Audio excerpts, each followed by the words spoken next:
Thanks for coming. I've called this press conference for two major reasons. The people of Totota, the people of Salala District are sad. The people of Boakai, the people of Liberia are so mourning. Let me say, as we stand today, we have lost lives.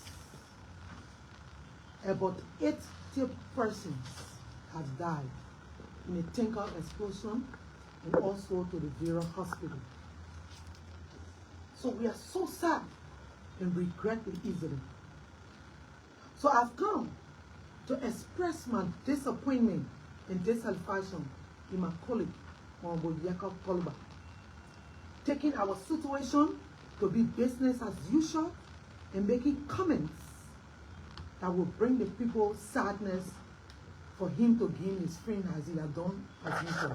I don't need more time to see if he has remorse and he will regret his actions and apologize to the people of Totota. Honorable Kolubah have always gone in Totota and enjoyed the warm welcome of our citizens in Totota. Since the incident occurred in Totota, he has not one day as a national leader that I enjoyed the privilege of our citizens, spoke about it, or even expressed his sympathy about it. But he used the issue to gain fame as usual, as he had done on the expense of the press and also the Liberian people. I've come to say, Honorable Kolubah, this will have to be your last stop. You cannot use the crisis in Boakai, Totota to be a fun. The last time Honorable Kolubah was in Totota, he caused a problem there. His security injured one of my strong citizens. He was there for about 8 to 9 hours. And we were trying to help him to make the situation to come under control. Honorable Cole can attest to that. Even what he promised those people, the guy that got injured, that he was going to reach out to, up to present, he hasn't been there to say anything to the person. They have been calling him. I've been the one that's stopping him from reaching out or taking any action.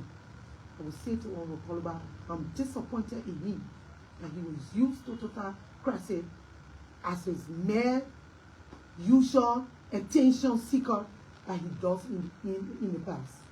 Let me say to the press, I appreciate everybody that have come to our cry, that have reached out to the people of Totota and have contributed to save life. And to Ambassador Joseph Moima Boakai, we appreciate your contribution. Your contribution has helped to save lives.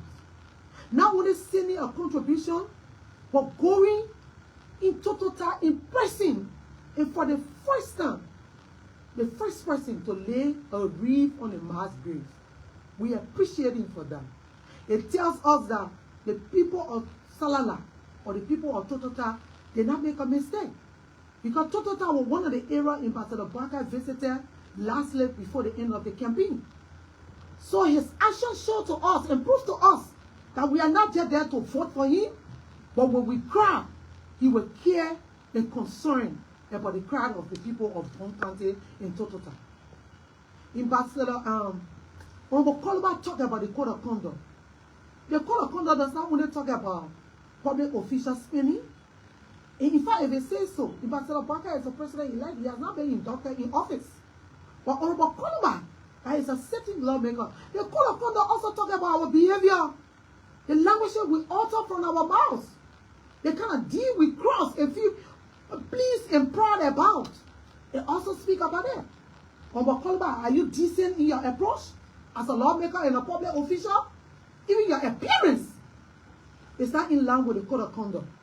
So we want to tell the Liberian people, one of the day we will sit and watch our colleagues give things on our expense and come and say things that are different from the action. So I'm telling this to Honorable Kolubah, listen to me.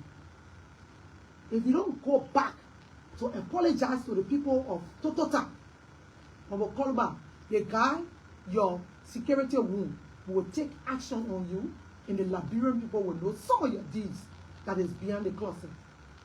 Thank you to everybody that are local for us in Totota, that have come to our problem. We pray that whatever you are contributing to us, God will replenish you and God will give it to you in full. Secondly, let me say this to the Liberian people. The people of Liberia they are young for decentralization. They are crying for a legislator that will be robust and accountable. I've come to say to you today, I'm contesting as Deputy Speaker.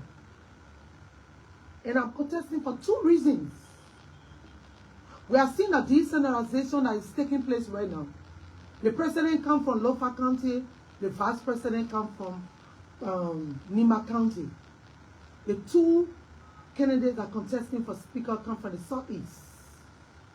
The two persons that are contesting for the protein come from Grand Basin. And I'm here running as a female from Bon County.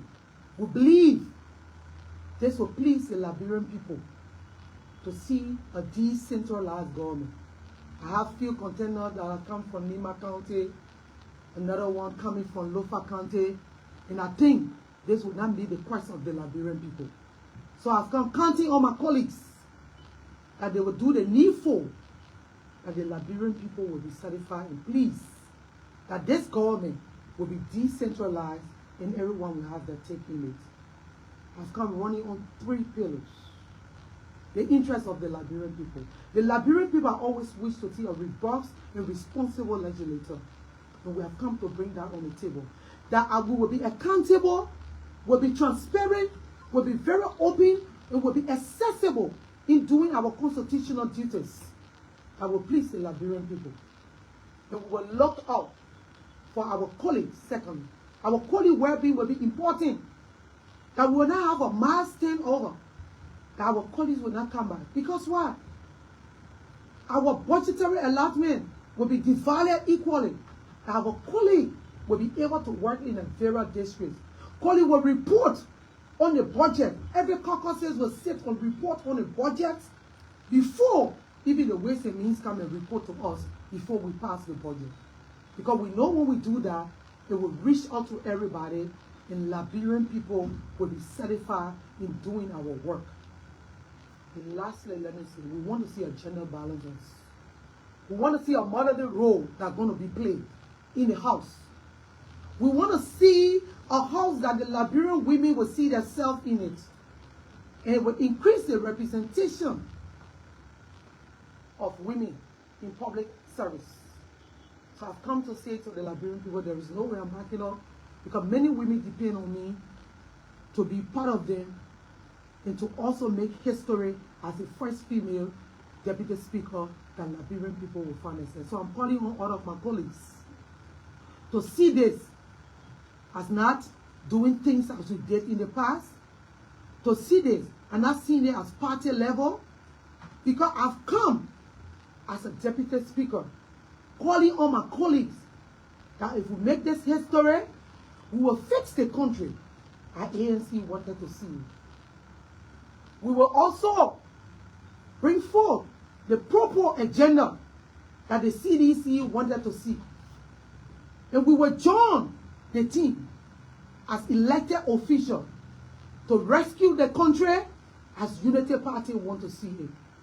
So ladies and gentlemen, members of the press, I'm grateful to be in audience with you. And I say to my colleague, kindly support me and vote for me on Monday so you can make history, and that the Liberian people will find themselves in this process.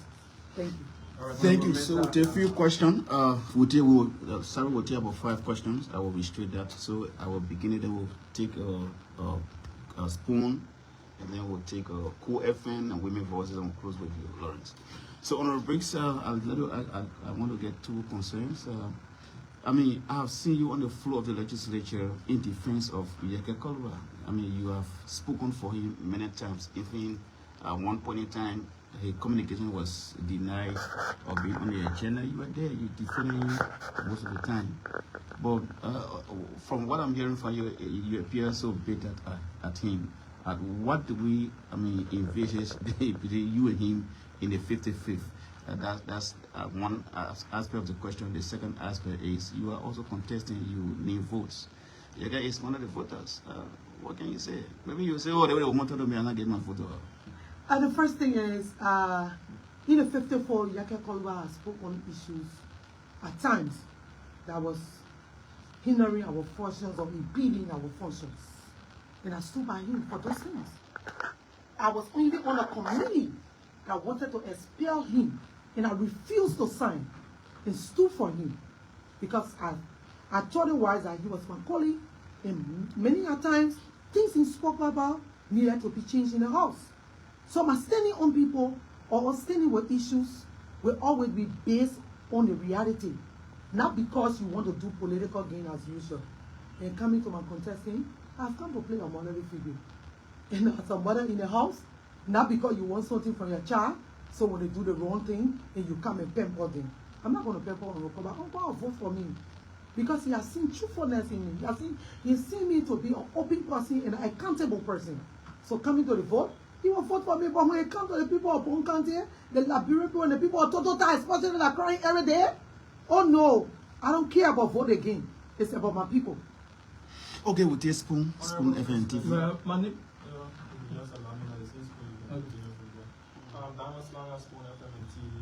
My question to you is simple. The speakership and deputy speakership election is on Monday. You are now declaring publicly on today. Limited number of days. Have you been doing your underground work quietly, and now you've been assured because this is legislative elections by your colleagues and peers? Have you done that, or it's now that the work is beginning? That's just my question. My colleague Aaron will add this question just as this moment of for you to answer this. Yeah, so you along your deliberation, you said that as a deputy speaker, you're going to ensure that there will be equal distribution of amenities for lawmakers and some of those benefits as well. And you said if that is done, it will contribute towards most of your colleagues coming back in soon elections like 2029. Are you in a way insinuating that your colleagues who lost the election was due to bad leadership of the House, like from the deputy speaker or the speaker not equally distributing benefits to your colleagues? I need a little clarity on that. So first, let me speak to Dama. Dama, there is no way we can sit now and say we just declaring now and starting to work. You know, we are breaking the barriers for contesting the first time for the deputy speakership. So it taught us a lot of lessons. The reason we didn't win, we believe that we didn't reach up enough. So now we got committed members that are committed themselves to us. We're not boasting of all the numbers beyond us, but we're boasting of honest people that are committed themselves to us. And with that, we are sure that this history is going to be made. And let me say, we have bad leadership. We have leaders that were not looking out for their colleagues. And we want to stop this idea of super lawmaker. Few are rich and they boast and say, why all are making the same salary and this? So that is why we will bring transparency and accountability. Even only thing is also on our agenda. That money will be distributed equally. Our colleagues will also see themselves in it and using their district. If your district is supposed to benefit this, when the budget is before us, let the caucuses for the county come and tell us. If, for example, one county, if CB Doma getting this, and Phoebe getting this, and the cleaners in Totota and in Salala getting this, that should be clear. So all of our colleagues, let's know and follow it up and put the play on the paper and track it. How is it going to be used? And I think that is why we're going to bring on board. Okay. My name is Daniel and I report for QFM. Honorable Mensah, why are you so bitter with Honorable Kolubah calling on the president-elect to tell the Liberian people where he got the money from? Because what happened in my district, it hurts me. It hurts me so much, and I know the recession Honorable Kolubah I always received in my district. For him to come to not say sorry to the people, but talking about 10 million Liberian dollars, that someone thought about us and maybe even deprive his children and his family and give it to save lives. Is that something to criticize? As a people deputy you call yourself? I'm angry, I'm bitter, and I'm washing up for Honorable Kolubah. So in short, he's not doing it at the right time. He's not doing it at the right time. He's not doing it in the interest of the people. He's doing it for business as usual, and he has always given him on situation that he cares nothing about. You consider it as business? Yeah, so that is that's it. a dialogue start right there. We'll take Women Voice and Chris Lawrence. Yeah, Jerome Waters from Women Voices newspaper. So, what I know, you endorsed the candidacy of the current deputy speaker who's vying for the speakership.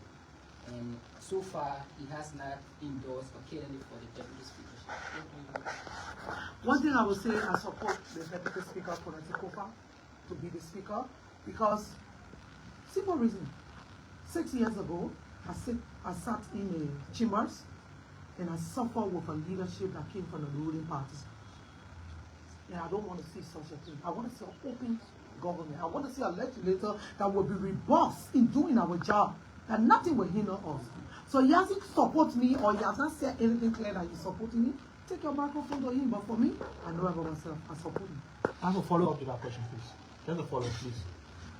If Fana Kofa he's the one you're supporting as for speakership, and then earlier on you said you had bad leadership, the outgoing 54.